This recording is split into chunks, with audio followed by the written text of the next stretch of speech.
Okay, so thanks everyone for joining us for the next exciting next 45 minutes to 1 hour in terms of understanding how SBI Lihuar Bank went through their remote digital transformation journey.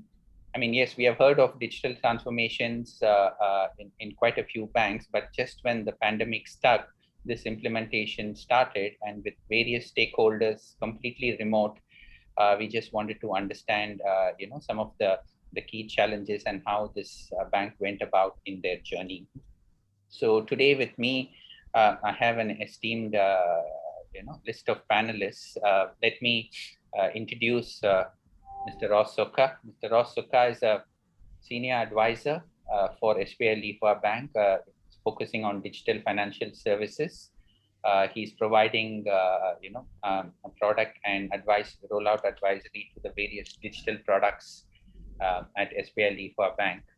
And before that, Mr. Soka was involved in the digital transformation, mobile and internet banking, both retail and corporate at Satapna Bank, Cambodia, for about 3 years. And he has handled the cards and the e-banking function at Foreign Trade Bank and also at ANZ Bank when they actually entered Cambodia as well. So, Mr. Soka, happy to have you there. Please welcome. Thank you, Satish. Welcome everyone to this webinar. Hope you stay safe. Yeah, thank you. Thank you, Mr. Soka. Then I have Mr. Chamnap. Mr. Chamnap is CIO at SBI Lihuar Bank, Cambodia. He's been heading the IT and digital transformation at SBI Lihuar Bank. We have got an opportunity to work with them for almost a little over a year now in the various rollouts. Extremely hands-on person on the various transformations. He's been part of the IT transformation projects at Lihuar Bank from 2012 onwards, been a veteran there. And before that, he's also handled the various IT infrastructure and MIS projects at Credit MFI in Cambodia, and then handled various other technology functions earlier to that as well. Welcome, Mr. Chamnap. Hi everyone, nice to see you in the webinar. And then I have Mr. Ashwin Shenoy. Ashwin Shenoy handles the solution architecture and the pre-sales function at IXC, focused on the Asia Pacific region. Ashwin is based in Malaysia, and in the last 2 to 3 years, he's been a very key element of winning several deals for IXC in Asia Pacific, especially in Malaysia and Cambodia. So we would like to hear from him today on some of the aspects of his experiences in the market and how he went about solution architecting the various products. So before spending 8+ years in IXC in digital transformation, Mr. Ashwin has also been part of core banking product from Oracle FlexCube. He's been there working there for about 5+ years previously. Welcome, Ashwin, to the webinar. And hello, everyone. Okay, great. So let's start off without any delay with today's discussions. I'll open the floor to Mr. Ross Soka, who's been a veteran in the Cambodian market.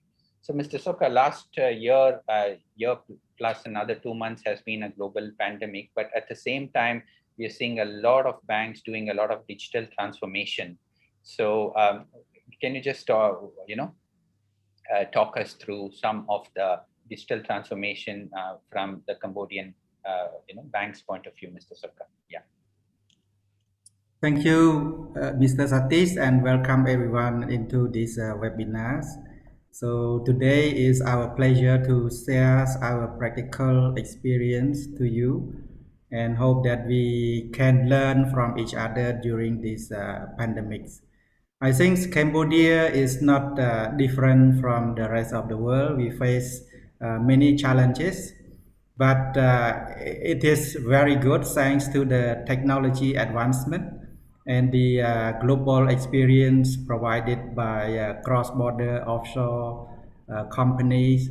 So we are able to do it to fulfill our agenda. I think the new change is everyone is famous with the new normal. It's nothing totally new, but it's something that we improve our collaboration, customer experience, improve our back-end process for more automations, and together we co-create to deliver value added to our customer. I think that is the high summary of this point.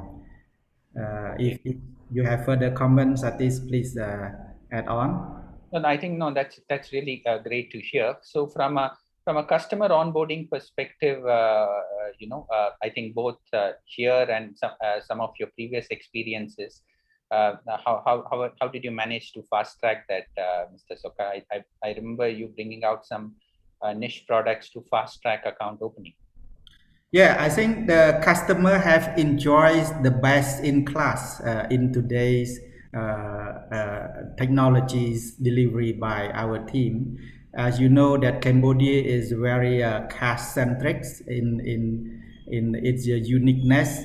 Secondly, it's also dual currencies economy. It's U.S. dollar together with the local currencies, and customer is required to do a face-to-face transaction, even is a small amount of transaction. But now they are able to do everything from home without spending too much time, and I think it's the best time now is they learn how to take care of themselves, and they learn how to take care of their finance directly from the digital app. And as you highly mentioned, it's online onboarding. It's very fast and easy. You can download the app and then start to fill in the basic information, and they can create a basic account. What we call is a basic account, and they can request a virtual card to do online shopping, and they can do a top up utility payment, and ordering food is very popular nowadays. Yeah. And if they want more regular saving account, they need to just show up into the branch, and the staff can verify maybe 5-10 minutes, and then they will upgrade into the full regular customer, and they enjoys all the lending service, protection service, and other promotion as we offer at the bank. Great. Thanks, Mr. Soka, for all that valuable perspective. So just to get the the audience involved and getting their view, because I think that's also something very important from a digital transformation perspective. So let me just launch an audience poll. So I'll just this question is largely from a digital transformation perspective, working remotely. So I'm just going to launch this poll for the audience, requesting you all to vote here. So here, basically, when banks are doing digital transformation remotely, we just wanted to understand your view as which are some of the areas, like you could have business requirements, you could have coordination with remote users, and some of the other real challenges executing SIT, UAT remotely, and things like that. So we would just like to get your view in terms of how the digital transformation challenges. So just giving it another few minutes for the audience to put in their perspective. Please do vote and share your views.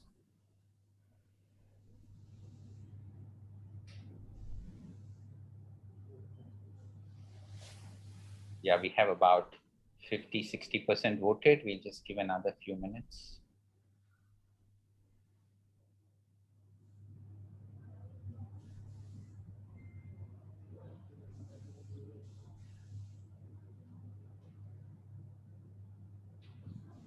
Interesting perspective.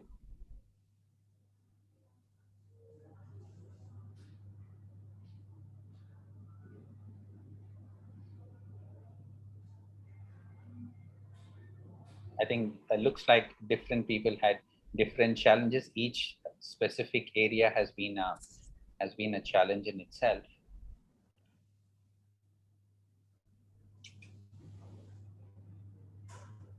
Okay, so just another 10 seconds for the poll to close. If anyone is not voted, please do.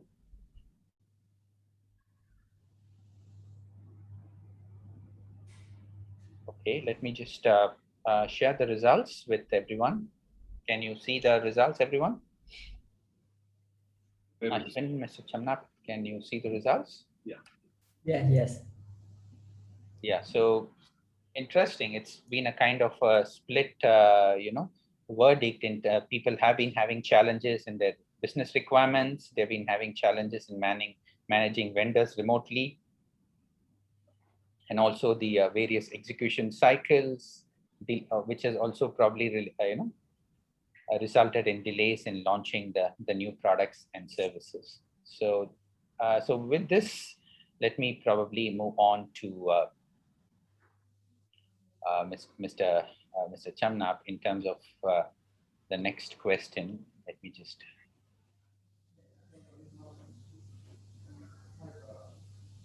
Yes, Mr. Chamnap. So the floor is now yours. So we would like to, get your view on how did you manage the mobile banking implementation remotely at your bank, and what are you had various stakeholders, the vendors, the staff, the business people, some of them working in the bank, some of them working remotely from home, vendors in India and other places. So if you could just give us your perspective, that would be very valuable. Yeah. Thank you, Satish, for the questions. So back in 2000, early 2020, which is the start of the project, suddenly the COVID-19 outbreaks, which disabled for the travel into the Cambodia country to execute the project. We feel very challenged at first because this is the first time that we do the implementation online and remotely. And at last we did it. So I would like to share my experience. So basically we will have a daily meeting through telecommunication, video call, chat, and remote access through VPNs.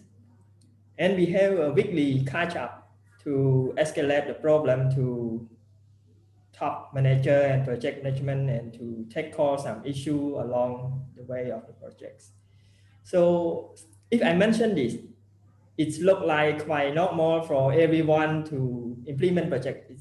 It's nothing special, but to start the project successfully, it is from the beginning. Correct. From the beginning, you have to know what you want.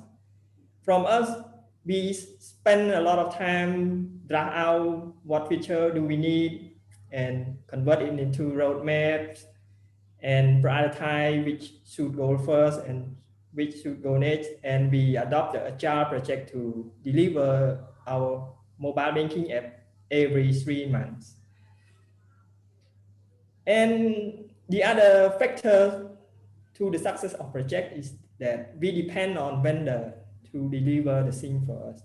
So the key in here, we should choose the vendor that already develop what we want in the market for the bank. So we can guarantee 99% of our success. We know already they can do it, and we sure that they can offer the same thing for us. Okay. But in competitive market of the bank, we don't want to do the same. We want to be excel beyond the normal feature. So what I love here, I can say I love the Appzillon studio. They can offer me this functionality. It means that I can develop my app, I can develop microservice and additional feature without depending on the vendor.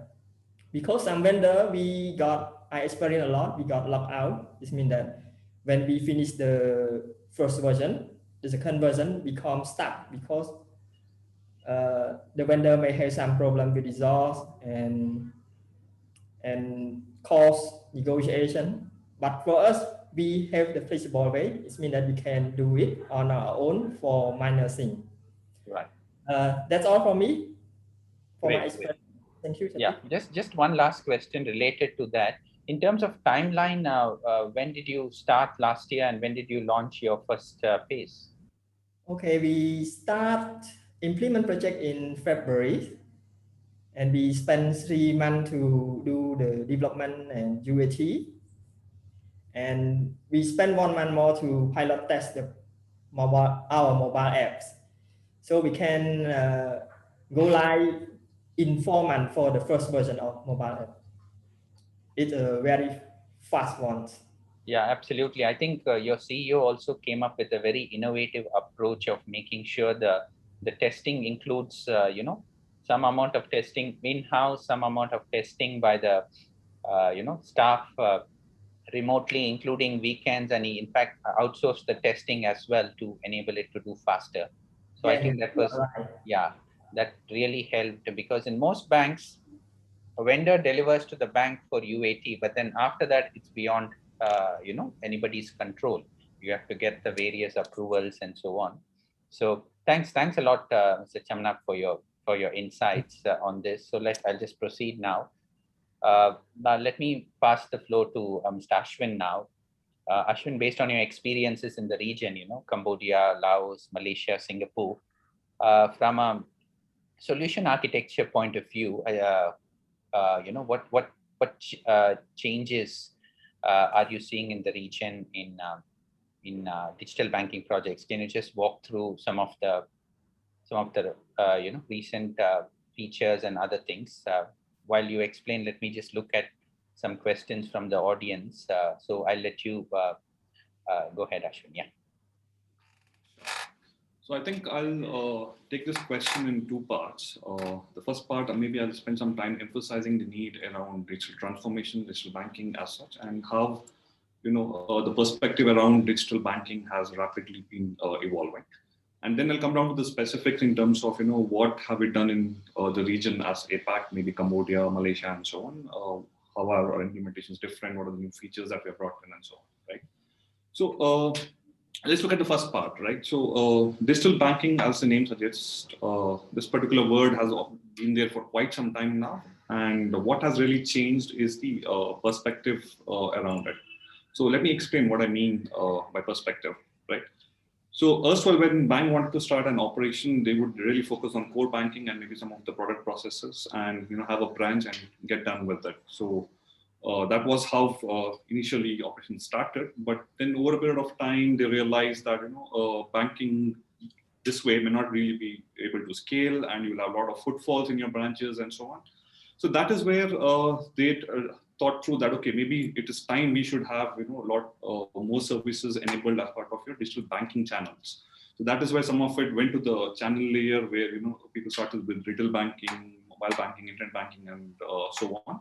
And the perspective changed from not having a digital banking solution to maybe maybe looking at having enablement of digital banking, right? So from there came the pandemic, right? So just by with the pandemic, what happened? There were lockdowns. People couldn't really step out and stuff. So this is where from just having digital banking, it became a must-have, right? So the perspective gradually evolved over time. And if you look at the key takeaways here, is any solution, right? It could be onboarding, it could be retail banking, and so on. There are largely two perspectives. One is the customer-facing things of it, and the bank-facing. So when I say customer, as a customer, I want to access more and more services around the digital banking channels. And it could be onboarding. I want a frictionless onboarding where I can quickly open an account and stuff like that. And from the bank's perspective, if you look at it, they would need quick to ready to market solutions which can be deployed quickly, single source code, omni-channel experience to their customers. And when you're trying to onboard, you want to be in balance with the guidelines issued by the central bank and so on. So that is where we as iXseed really come in, where we have a ready to build stack of different digital banking solutions. And we help banks, undertake digital transformation. So this could be, a new to bank customer who wants to open a relationship with the bank. And that is where we have a suite of solutions around the onboarding space. This could be for retail, this could be for SME, this could be for corporates and so on. And then we extend it logically, to do business transactions. So I can do fund transfers, bill payments, all sitting at the convenience of my house without having to really go to a branch. And likewise, we have extended it to SMEs, corporates, and so on. So that is more from a digital banking perspective, how things have changed, evolved over a period of time and so on, right?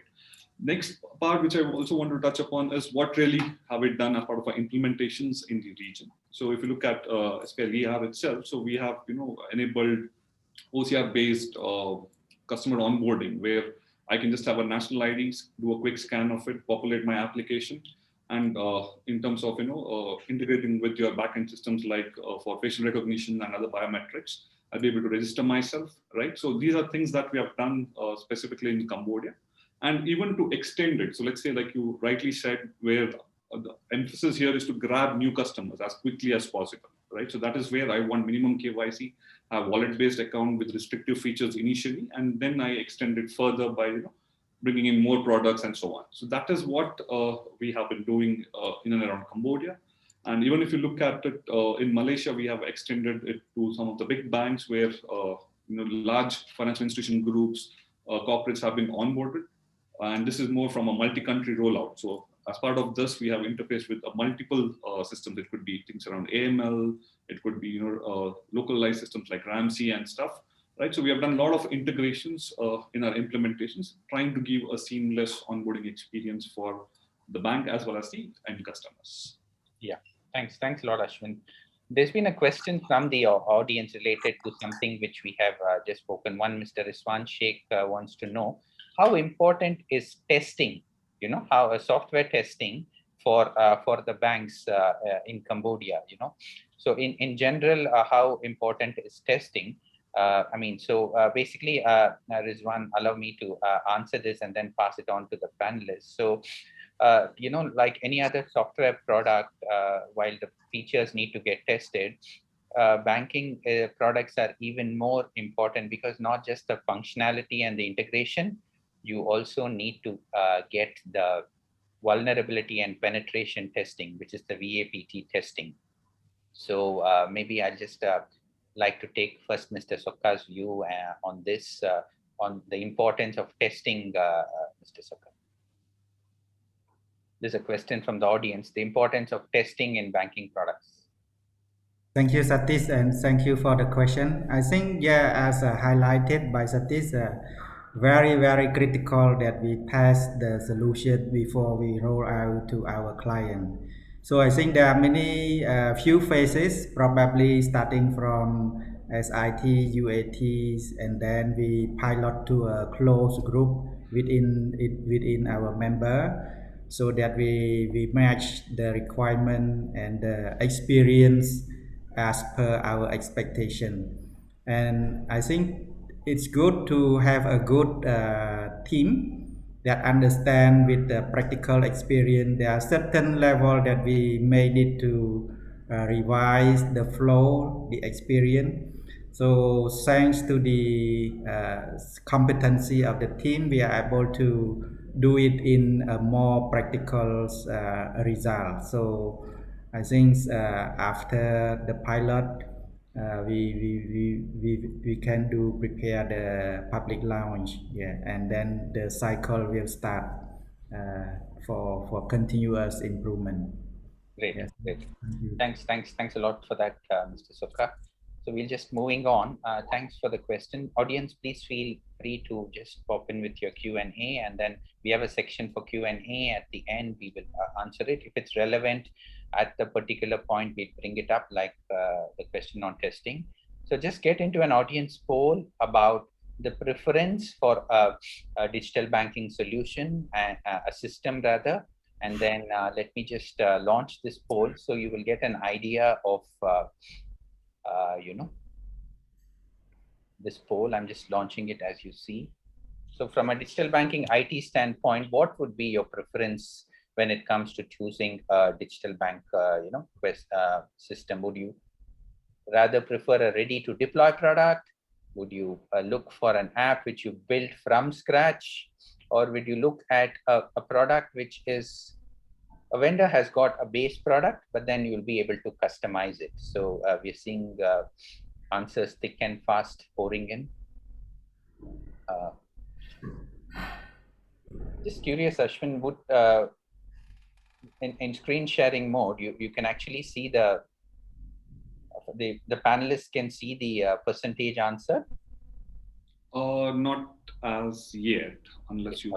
Unless I end the poll and launch, yeah. That's right. The reason is this, it is in screen sharing mode and I can see it on my screen. So I'm just curious whether that is also shared.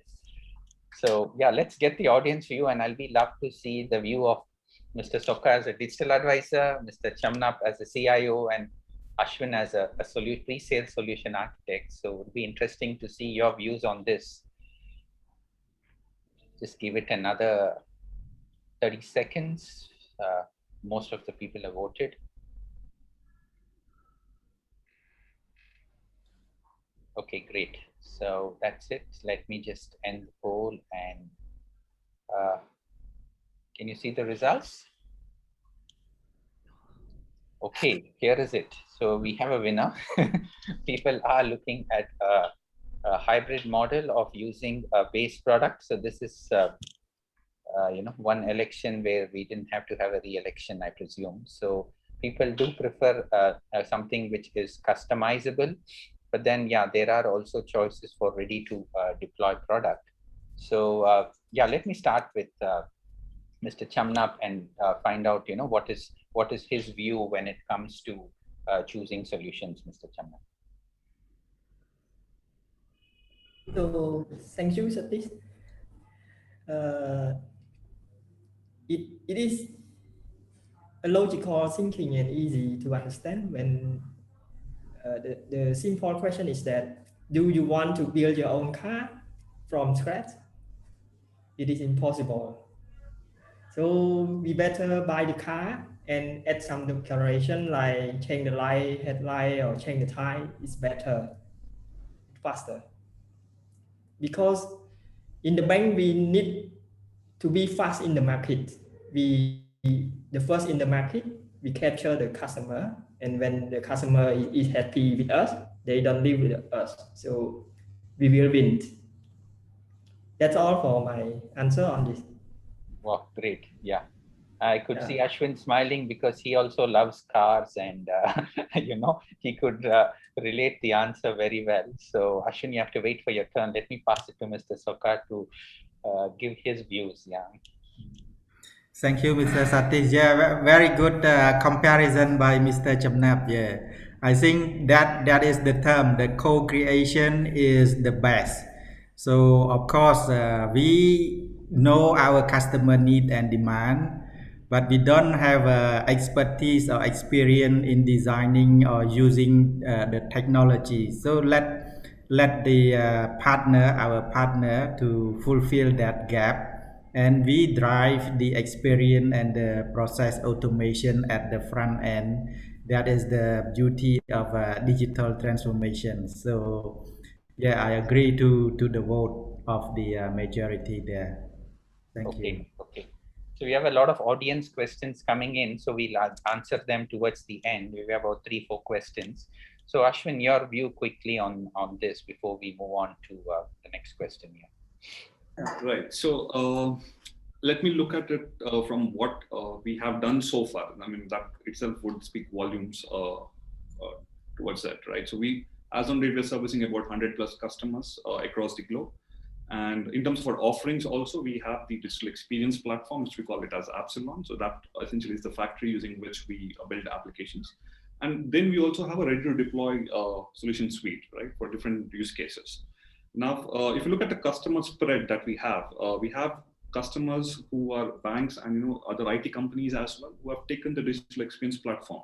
So the idea here is they take the platform and they themselves, want to build applications all by themselves. So there's a section of customers who are really looking at that as an option. Then there is another section which says, okay, you give me the solution, I'll be more than happy to implement it. I mean, you implemented it for me.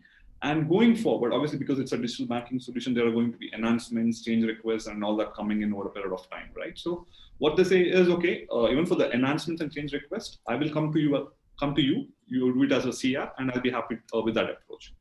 And there is a third segment, which I think was a popular choice here as well, which says, okay, you give me the solution, you train my IT on how to use your platform and how to make changes, enhancements, and so on.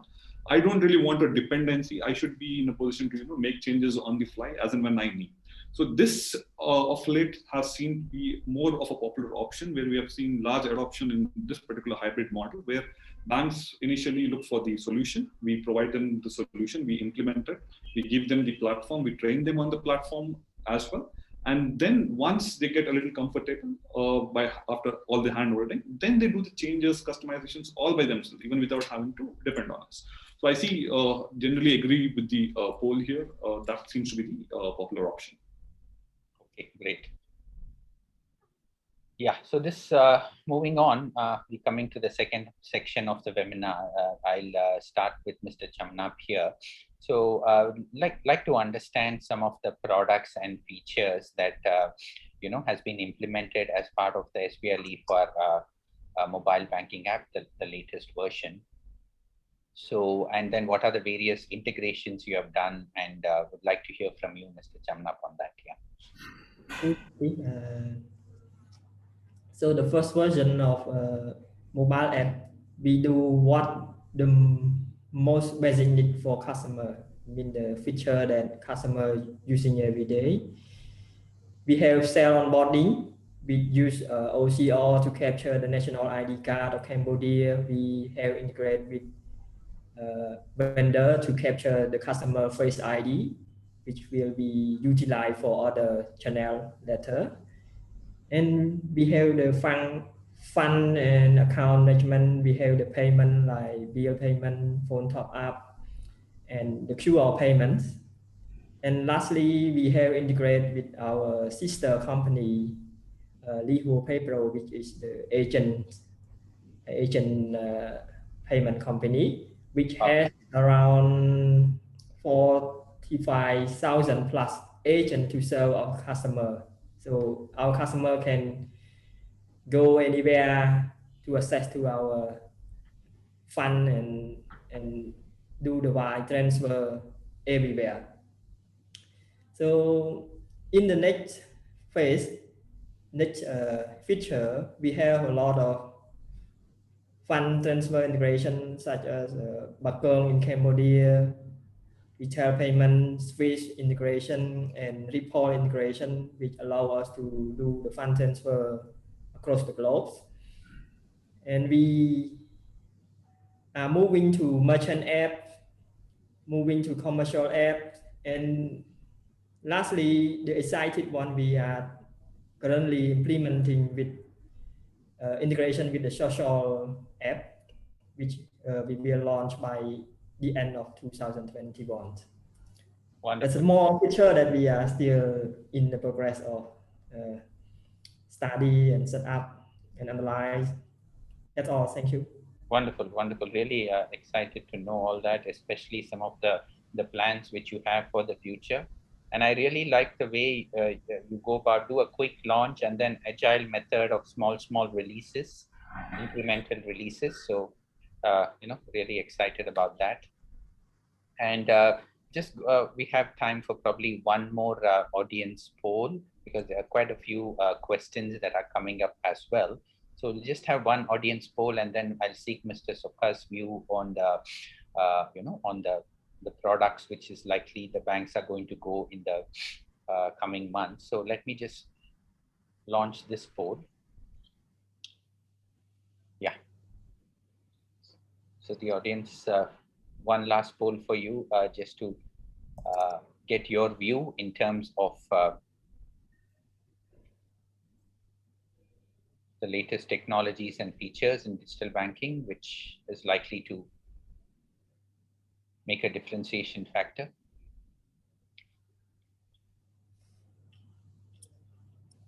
What about, while the poll is being done, Mr. Sokha, just a question for you. What is the current status of this digital-only banks in Cambodia?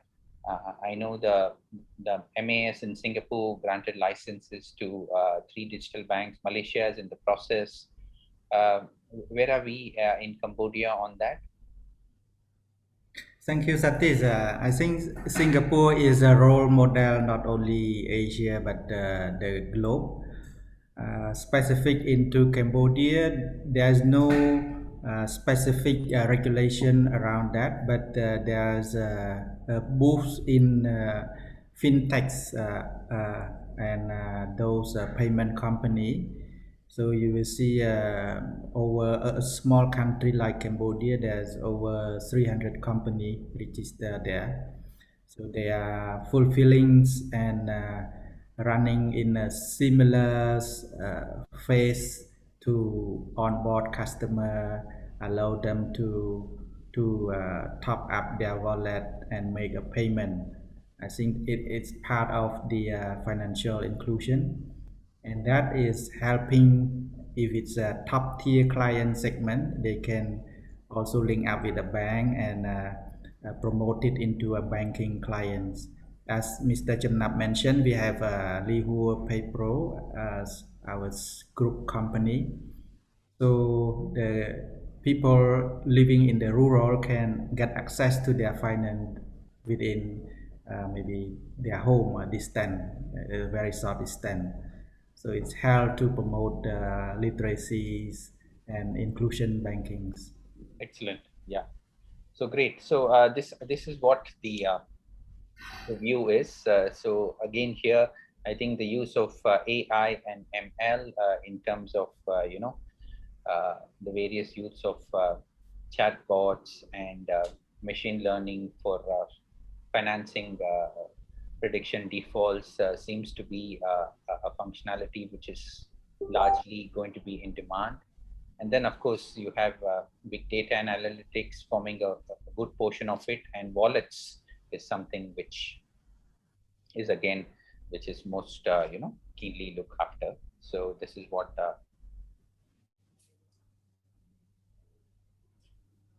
So we do have some questions coming in. So we're just going to finish the remaining part of the webinar and then get into Q&A. So this is for you, Mr. Soka, just to, before we get into the Q&A, Mr. Chamnap spoke about something from the mobile banking part of it, which he's going to implement in terms of Bakong and interface with LHPP and so on. So in general, in the region, Mr. Soka, what do you think are the products that is likely to see in the coming months? We have seen the audience view on AI and ML, on some of the chatbot technologies, big data, and so on. So, what do you think, as senior digital banking financial advisors, your view to stay ahead of the competition, especially the digital banks, Mr. Soka? Yes, thank you, Satish. I think that is the trend, and there's a lot of talk within the region and the globe that the artificial machine learning, big data is coming, but I'm not sure how soon it will put into use, commercial use and benefit to our client. But we already started to connect with a few prospects, and we are looking into automate faster and quicker. For example, right, when you use cash, it's very liquid and very fast. I pay you, you get cash straight away. But come to banking, if you want to get a loan, there is a long process, a long queue, and a lot of questions. So with AI, machine learning, and big data, we can improve that experience. Let's say if I'm a client with the bank, I have saving, I have insurance, I have investment, I have a fixed deposit. The bank already have all my data. They don't need to re-ask or ask me to resubmit those. What is my income? What is my social status? It's a bit boring. But instead, they should understand what is the credit worthiness I got and what is the maximum credit I can get as a pre-approved. And it's very beneficial for nowadays that people didn't have so much time. We have a very limited time, and also if you notice, a lot of privacy data have leaks. So I'm a bank customer. I don't want to expose my personal data, my those information to outsider. So the bank can keep it in a very secure manner, and at the back end reviewing and reassess me, so that I just view my app, I can get pre-approved credit line, for example. And I'm sure that as Mr. Jannat mentioned, that the world is so much connected, and we expose a lot of data into social media. For example, if you walk into a Starbucks, you walk into a hotel, they got all those data. You check in into your Facebook account, and those are a valuable data for the bank for a credit decision. So those are the trend that we are also not different from the rest. We are also working on that, and hopefully we can launch by maybe early next year. Yeah. Thanks for those insights. So we'll just get into the audience Q&A section. We have a few questions from the audience. I'll probably ask one by one. So this one is more from digital transformation. What are the three critical most elements to consider while embarking on digital transformation? There's a question from Mr. Rizwan. If you're looking at a digital transformation journey, what are the first three, or the top three critical things that comes to your mind when looking at digital transformation? So, any thoughts around it? Any of the panelists when you're ready with it? Yes, thank you, Satish. Maybe I go first. It's very good question, and we also encounter similar question when we start thinking about digital transformation. I think the best thing to do is to understand the customer need and demand. So nowadays people very busy, very demanding, and then you need to understand what do we want to serve, because the market is so big. Some segment is very affluent. Some segment is very inclusive banking. So that is the roadmap that we need to map out, and then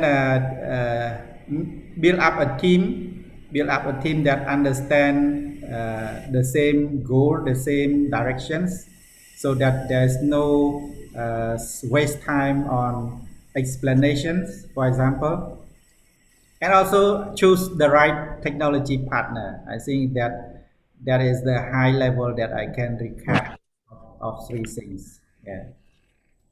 Great. Some questions, I'm just replying to them, asking for more information. So, there's a interesting question from Mr. Murli Ramnathan. He wants to know how important is the voice of the customer when it comes to digital transactions. So I just had a clarification, because when you say voice, you also have things like voice chat and things like that. So he clarified it is the customer experience. So when he says the feedback from customer on the digital products, and based on their experience, what kind of insights they give it to you, how quickly you act on it, and things like that. So I think that's a very valid question there. So yeah, Mr. Murli, while the panel thinks on it based on our experiences in mobile banking, yes, customer experience remains the forefront of it. Usually when you launch it, yes, you go through a business requirement study, you go through various UI, UX and things like that. But then only when you actually launch it to the market, you will get a real first-hand customer experience. So we have also got various feedbacks in terms of different perception around user experience. When volumes increase, how do you manage the performance and things like that? So we work very closely with the banks and the IT teams to make sure such customer experiences are taken into account and the right things are done. So that is the question from Mr. Murli. There is one question which is asked by in the hybrid model, wherein the customers invest in a customizable platform. So probably Ashwin, you can take this. So in the third option, wherein they take a platform and then they customize. So if you could give us some inputs based on a real use case of how you went about doing that. You mentioned a large bank based in Malaysia with 7 to 9 countries. What are the key aspects? What came in base out of the product, and what are the challenges you faced in customizing them? Right. So that's a good one in terms of the hybrid model. What potential challenges do you foresee, right? So we potentially, as per the initial engagement, we agree with the bank on a certain set of features, and that is what we develop for them, and hand over the source code for further enrichment along with the platform training. So one is in terms of equipping them on the platform, because the platform is the one enabling them to make changes. That is one. So getting hold of the right set of people within the bank, having that conviction that they'll be able to take on the changes and do it by themselves is one particular part, which can be sometimes a quite challenging area. And secondly, if you look at it,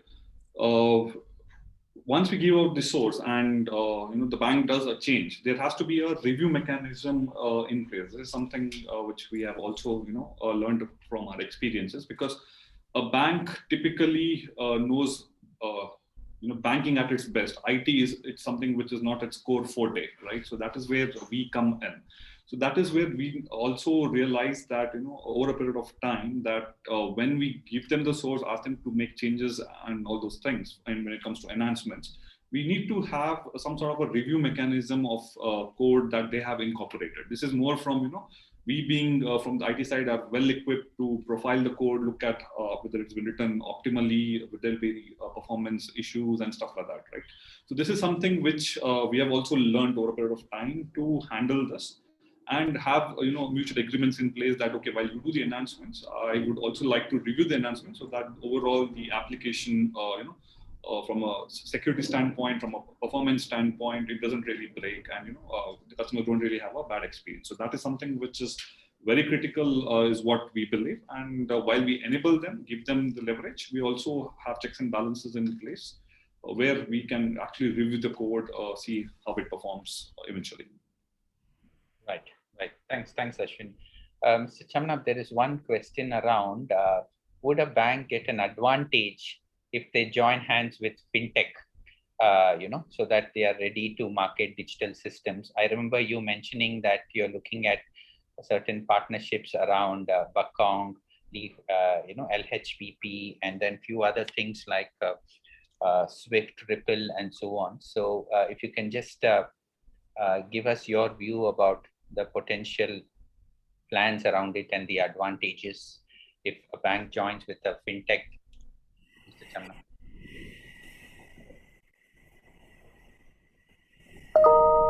We want our customer to use our mobile app everywhere. So it's the one goal. Why we don't want customer to remove the fund from us? We need fund to stay in the bank. So to do this, we need to have a lot of channel, a lot of integration, which allow customer to keep fund in our bank, but they can do many things. That's my idea. So basically, you're saying it would definitely be an advantage, because by giving the customer access to more fintechs, you're still making sure that the customer is still very closely attached to you.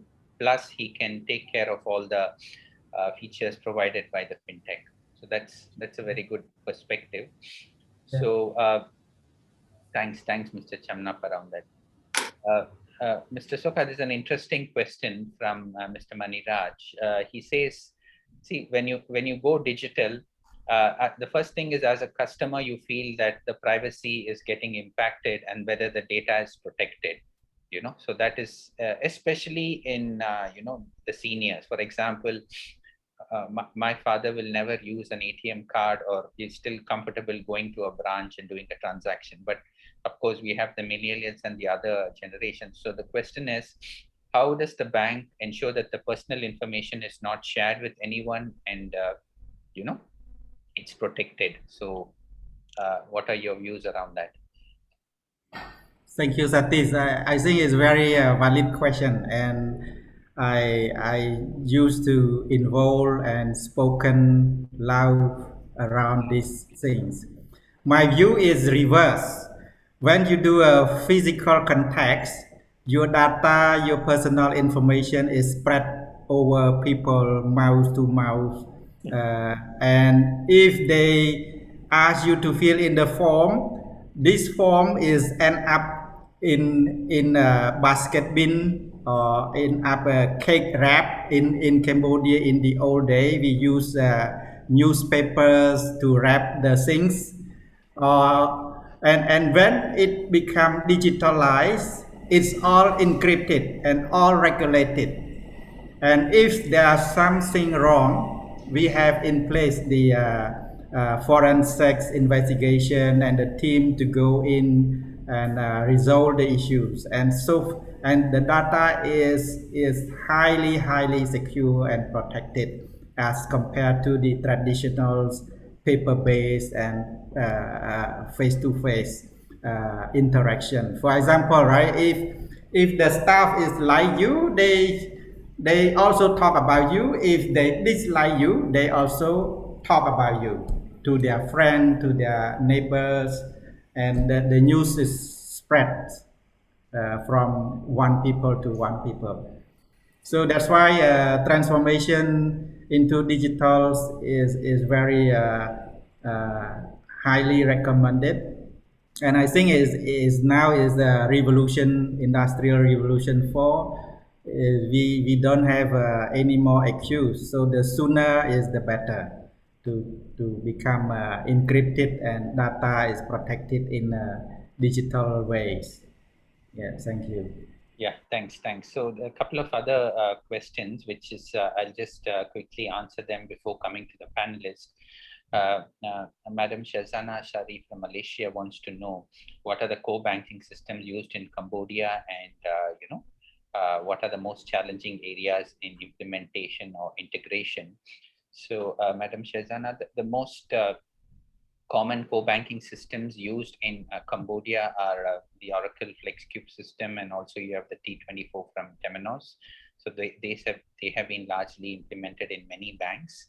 And yes, there are challenges around integration, but that to a large extent are mitigated by the platform what you use. So if you have a digital banking platform, which is a pure consumer of APIs, then you can easily consume APIs irrespective of the core banking, whether it's FlexCube, T24, or Finacle or TCS banks. So in SBI Lihuar is a classic case wherein the core banking was not one of those real, big core banking systems. It was a core banking system where the bank IT team spent time in exposing the APIs.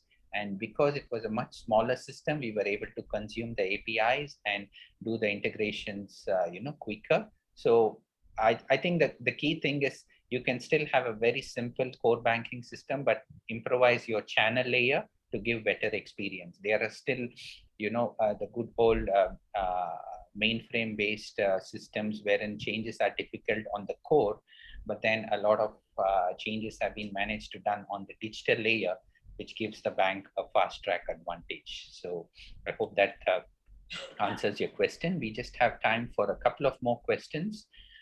Maybe I will ask this to Mr. Ashwin in terms of the question is, with digital banking's transformation strategy, by partnering with IXC, how do you see the banks gaining advantage with its USP to penetrate the high competition market? So that is a question to you from the audience, Ashwin, from Mr. Wong Sokal, in terms of SBI Livar in particular, and then other banks in Cambodia. How do you feel your products can give the entire suite of solutions to the market? Right. So maybe I'll take the generic view here, and SBI Livar, maybe Mr. Soka can actually tell us what and how it's going to be a differentiation. So when we talk about digital banking, what are we looking at? We're looking at bring in various digital banking services at very quick time. So with the iXseed, what you get is a platform which enables you to quickly integrate with various peripheral systems. You have this micro app architecture which allows you to develop new functionalities as incremental pieces and plug it in wherever required with minimal testing and so on, right? So the idea of digital banking is you'll have to be nimble, you'll have to be in a position to roll out more and more features, interface with multiple such peripheral systems to bring in the required functionality. And that is where the platform-based approach actually gives our customers and competitive advantage over the others. So we can potentially roll out new features, maybe I mean, it's difficult to put down the stats as such, but maybe 1/3 the time of a potential rollout that a conventional vendor would take. So that is where the disruptive technologies that we bring in, it could be on-premise deployment, or it could even be on cloud. The platform-based approach brings in the required advantage to roll out the key new features even after you go live very quickly, and that is where our customers have an advantage over the others. Yeah, thanks, Ashwin. I think we just have one last question in the interest of time.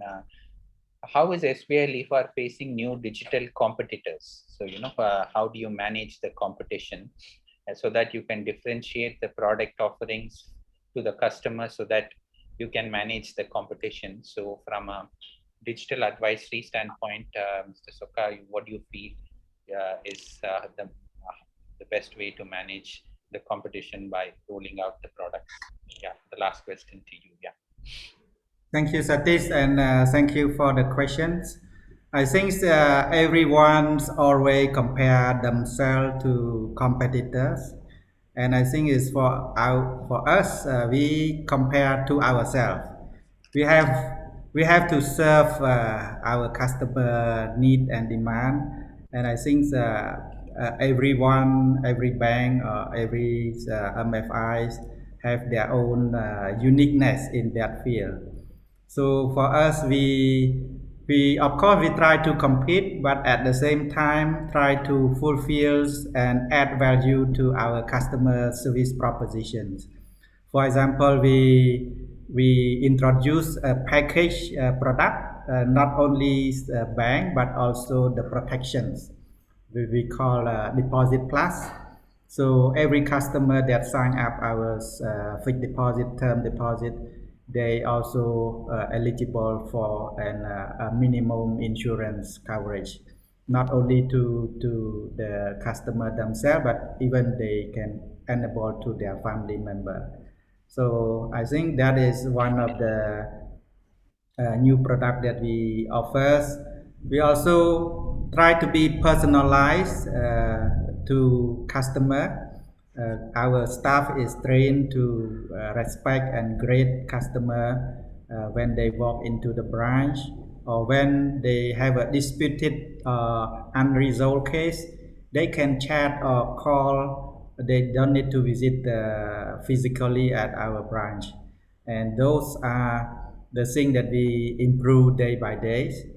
And I think another point is loyalties, because customer also want to be treated well in today's. So we introduce maybe the point system, the saving point. The more they use our product, they earn more, and they can redeem into either increase credit limit or redeem into a deposit back into the account. Yeah. Thanks. That was Mr. Dara Chian. Thanks a lot, Mr. Soka, for that answer. So yes, I think before we realize, it's been an interesting 1 hour. My sincere thanks to all the attendees for all the questions they asked. We had a good range of about 10 to 11 questions over the Q&A and the chat. And thank you to the panelists, Mr. Chamnak, for all your insights on how you did remote implementation, Mr. Sokka for all the digital banking landscape and experiences, and Ashwin from the solution architecture. And thanks, Mr. Previn, for organizing this and coordinating and hosting this. Yeah, thanks a lot, everyone, and do hope to see you soon when the travel resumes. And yeah, have a nice afternoon. Thank you. Thank you. Thank you. Thank you.